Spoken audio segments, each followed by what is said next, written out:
At the core of Toyota Gazoo racing lies motorsports DNA. Combine that with the Philippines' best-selling sedan, you get the Vios GRS.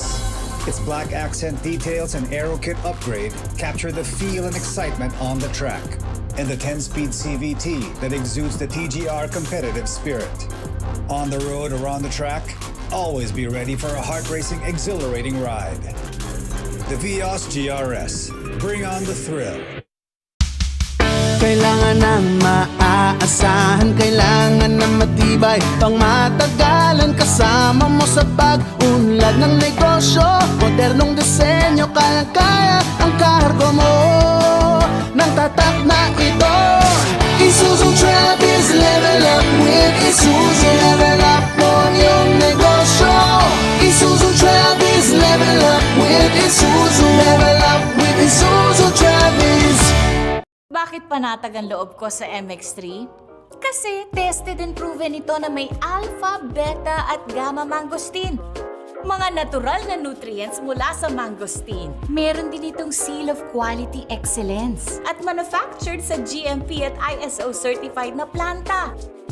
MX3 capsule is my choice. Tunay, natural at original. Mahalagang paalala, ang MX3 capsule ay hindi gamot at hindi dapat gamiting panggamot sa anumang uri ng sakit. Kailangan ng maaasahan, kailangan ng matibay, pang matagalan kasama mo sa pag-unlad ng negosyo. Modernong disenyo, kaya-kaya ang kargo mo ng tatak na ito. Isuzu Travis, level up with Isuzu. Level up mo yung negosyo. Isuzu Travis, level up with Isuzu. Level up with Isuzu Travis. Nanay mo, gagabihin yun. Mahaba ang pila sa bayan eh. Magsahin ka na anak, magluluto na din ako ng ulam. Sige po, tay.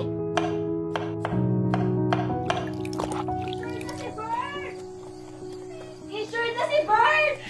Insured na si Bert! Sabi ko sa inyo, madali lang eh. Paano? Ang bilis mo ha! Siyempre, sa PhilSys, posible yan. Layunin ng PhilSys na mabigyan ng valid proof of identity ang bawat Pilipino. Sa pamamagitan ng valid proof of identity mula sa PhilSys, magiging simple ang mga transaksyon na magiging tulay sa mas mabilis na paghatid ng mga serbisyo sa bansa. Ako po si Piolo Pascual, kaisa ng bawat Pilipino at PhilSys tungo sa makabagong Pilipinas.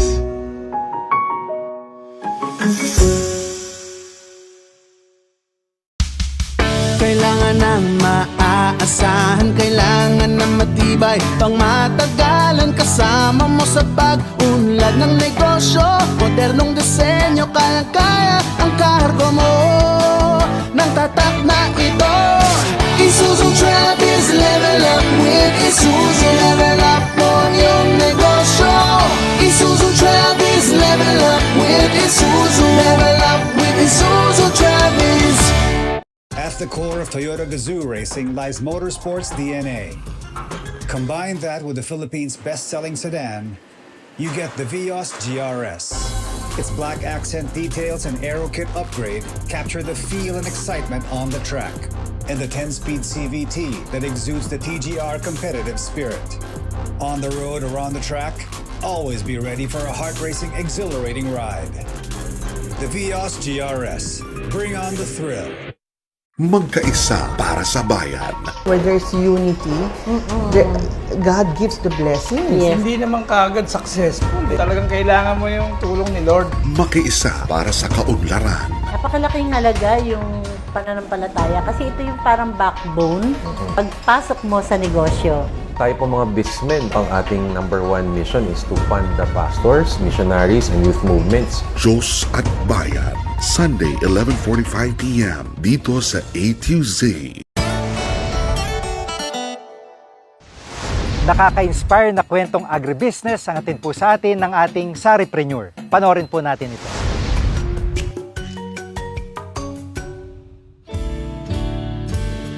Talk about value for money and true duck egg production performance. Ito ang ibibida ng ating featured duck farm partners, si Sir Manuel and Ma'am Leila Ponce. very open, humble, and appreciative of the guidance of our Sari Manok industry champions for duck farming, si Ma'am Merly and Sir Domrix Hoson of Isabela. Let us hear out why they have preferred Sari Manok as their duck nutrition partner.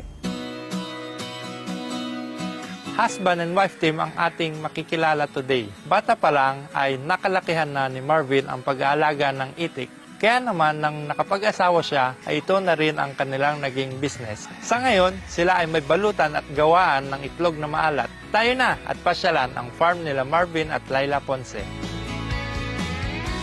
Dati po akong OFW. Napauwi po ako dahil sa kadahilan ng nagkasakit po yung panganay kong anak. So that time, ubos po lahat ng aming naipong mag-asawa. Yung natitira naming pera, yun na lang po yung ginamit naming pagbili ng itik para masuportahan po yung maintenance na gamot ng aming anak. Kung 2015 po, nag-start po kaming mag-itik. Bumili kami ng 700 egg. Na halo-halo, hinahin. Hanggang sa nagdagdag ako. Malakas din, maganda kita. Yung nakilala namin si Madam Merly. Order kami sa kanya ng 4K nung una na seho. Hanggang sa naparami itik.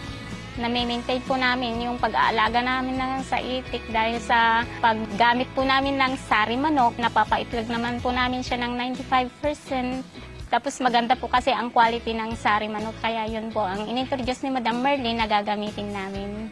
Sa patuka po ng itsura ng Sari Manok, mas thicker po siya at saka mas malalaki po yung butil niya. Tsaka matigas, hindi po madaling madudurog.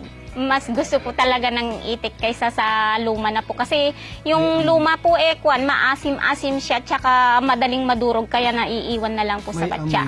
May amoy na. Ang pagkakaiba po, ang Sari Manok po ay maganda po ang shell ng eggs niya at saka maganda po yung size ng eggs. Malalaki po siya.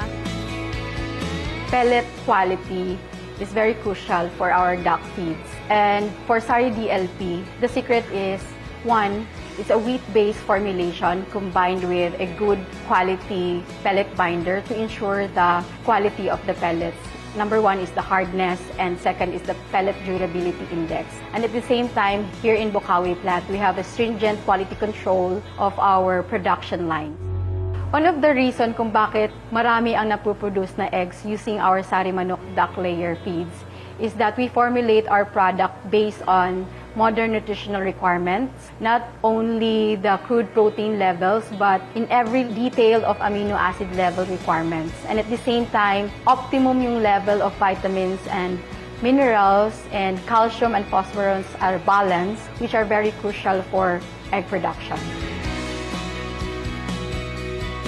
Maraming salamat sa Sari Manok at nabigyan kami ng pagkakataon na maging isang entrepreneur sa Isabela. Maraming salamat po sa inyong suporta. Sa tulong ng kanyang mga partner, ay naging matagumpay ang kanilang pag-aalaga ng mga malulusog at productive na mga itik.